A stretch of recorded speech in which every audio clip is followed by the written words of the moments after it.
Hello, hello, hello. Welcome in. This is Birds of a Feather podcast with your boy Q City coming to you live after a Hawks win. 3-3 on the season versus the Indiana Pacers. That was a beautiful win, much needed. Get us back in the good graces of the 500 land. A couple points to hit on. So, first things first, just getting into the game. 20-point win. Yes, the Pacers are absolutely terrible this season, right? They're 0-5 on the season. So, um, two of our wins have come against winless teams, and then the other win came against Orlando, who honestly can't really score. So maybe not a marquee team, but a good function of a team is be like winning games you're supposed to win. Honestly, we should be 4-2 then because the Raptors' only win on the season is us. So that's not great. um, like I pointed out, figured Jalen Johnson was going to be the primary ball handler, primary play initiator. He had 8 assists tonight. He wasn't really sold for the most part. You can see he's got great passing IQ. He's got an ability to see the floor. I would love for him to be a little more dominant in terms of like really taking excess ball handling duties away. Obviously, he's not LeBron, but playing like a really big point forward role, right? Ball in your hands, most possessions. Offensive hub really goes through you, especially while Trey's out right now. I would love to see him stay out of the lane a little bit, can have a more consistent mid-range 2 3-point shot, just because like with his passing ability, it opens up the whole floor, right? And then you pick and choose when you're going to drive and attack the rim. I don't really care about him being. I want him to get rebounds, but like on the offensive end, I'm not really worried about you crashing the boards and getting tip backs, pushbacks and stuff like that. You got Zingas for that. You got Big O for that, and we need Ricochet to do that a bit more. But we'll get to him. Um, Wallace stepped in.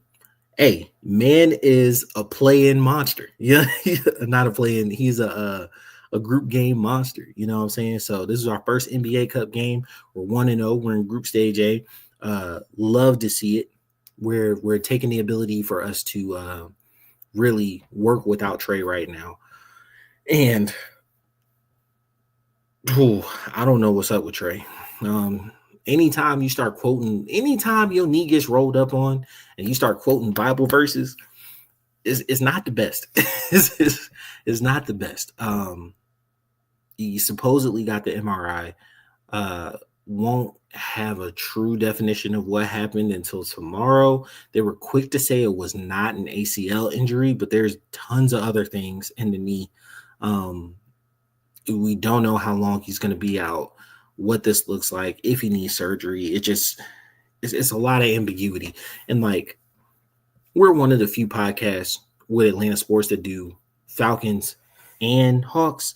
And like the tenor theme around Atlanta sports is like, bro, you can't get no information for real. You can't get no information about what's really going on with player injuries. And it's so frustrating. But, prayers are for Trey. Obviously. Getting to Luke Kennard. Y'all have heard me be on him. Another game, being aggressive, hunting three. He wasn't really, to my knowledge, I don't think he scored a ton. I don't think he scored a ton, but he was active. 26 points, 2 boards, 3 assists. Yeah, he touched the ball. He touched the ball a bit. I was glad to see it. Who else do I want to touch on? Because I got 2 long rants. Dyson Daniels, a lot of action around the rim. Love seeing that. That float game is coming back. The little George Gervin finger roll was nice. Big O had 25 minutes, but he was in and out of the lineup, and we were able to get a lot of the 12 through 15 guys in late, right? Veet didn't play. So now getting to the 2 big rants. One on the defensive end. Defensively, we held the Pacers to 38%, 35% from the field, and then 27 from 3. They were missing shots, don't get me wrong. But the interior presence at the rim is something that has not happened in any other game like it happened this game. Granted, Siakam was the hub. And this isn't like the real Pacers team that was in the finals last year because obviously Hallie isn't there. But like the bones of it are the same. And like we were able to really shut down this offense. Even though they're 0-5, this was their worst shooting night of the year, early season, but it's their worst shooting night of the year.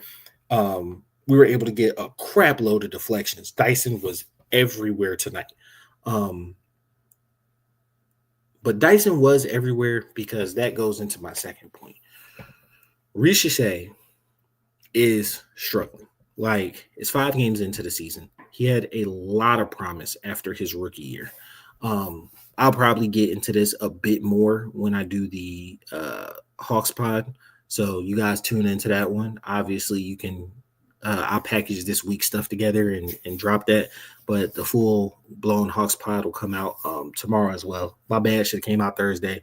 If you've been following us for any point in time, our whole schedule was thrown off this week.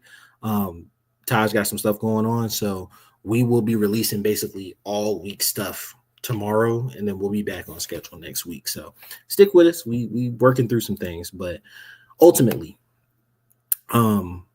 Reach is struggling, and Siakam got 17 in the first half with Reach's primary defender up until I'll probably say halfway through the second quarter.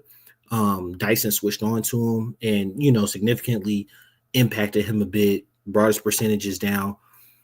Reach, from what I noticed, is the type of player that needs his defense to fuel his offense because he's not a play initiator on offense, right? So, like, he's not a create off the dribble guy. He's not a bring the ball up guy. He's not a high pass IQ, gonna, break the defense down and make a play type of guy. He's really a come off screens, sit in the corner, sit on the wing, or crash, right, type guy. Or, like come off a pick, catch the ball, crash toward the rim, drive toward the rim. He has not been involved in those actions through 5 games, part 1. 2, his minutes are crazy right now. He's averaging like 24, 25 minutes, right? Not what you want to see from your number 1 overall pick in year 2. For reference, Wembanyama, the Spurs notoriously guard minutes, was like right around 31 his second year with 27% usage. Paolo was up to like 36 or 37 with a right around that 27% usage, even with Franz on his team. What's it called? Who came before then? Franz. It's been a while. But usually once you get into that second year, third year, if you're worth a damn, right? If you're gonna be a guy, you're gonna Ant. Was it Ant? I don't know, but Ant played big minutes his second year as well. I'm trying to remember. Who am I missing? Ant was like 2020. And I skipped all the way to like 23. I'm missing like 2 guys in there. But regardless, if you're a guy, if you're worth a damn, you're gonna be hitting regular minutes, and a good chunk of them, and you're going to hover around that 24 to 27 usage, right? He's hitting like 25 minutes, and his usage is ridiculously low. His usage is around 16 to 21 through 5 games. It's bad. You have a crowd saying, hey, get Reach more touches, but like he's not doing anything in himself to kind of make it to where we want to run the offense through you. He's hovering around a 3-pointer too much. He's not crashing. He's not going toward the boards. I think Jalen being able to be a huge factor on the offensive end and a lot of his game being predicated with going toward the basket has kept him out. And then we went through this last year as well with Trey Mann when we have not Trey Mann, for the Pacers, the shake and bake dude, scored 51. I didn't tell you everything about this dude but his name, but regardless, we went through this last year when he was a wing play initiator, scores off the dribble. It kind of relegated Reach to kind of be in the background and hover around the 3. And so unless Trey's spoon feeding him offense, it's very hard for him to get involved. And like that you can kind of see he's not playing super confident, and then he's not getting it back on the defensive end to kind of fuel himself, right? So he's gotten countless buckets off just like really good defensive effort and then sprinting out. But he's not getting that this year, right? But you saw, and I if you followed the live, I've mentioned this. JJ off the floor, Trey off the floor, eight quick points, a lay and 2 threes. You know what I'm saying? Still not going toward the basket, which I would want to see a bit more. But I really think that they need to fully examine how his role is, what the lineups with him are going to be like. He was plus 21 tonight, but like the whole team was running well, right? And he was a help, but he wasn't necessarily the reason. And he's got the tools. You want to see a little bit more from him. Overall, love the win. We, out rebounded them, had more assists, had more blocks, had more steals, less turnovers, doubled them up on points in the paint. It was a great game. It was a great game. You don't care about, the personal fouls, even though we did foul a lot. Reach had 4 fouls. I know I'm still on Reach. Reach had 4 fouls. I actually love the fact that he had 4 fouls because he caught 2 on Siakam early, and he was like really defeated. The other 2 were him just being competitive, being in the game, like actually had a reaction to the fouls because he was playing solid defense. Like you want to see him engaged and fully in the game. But the one point I definitely want to hit on, 34-17 in the third. This was the first third quarter. Took us 6 games. This is the first third quarter that we won this season. I'm not bullshitting. Go back and look. It's the first one that we won. It was absolutely needed, necessary. We actually adjusted out of half.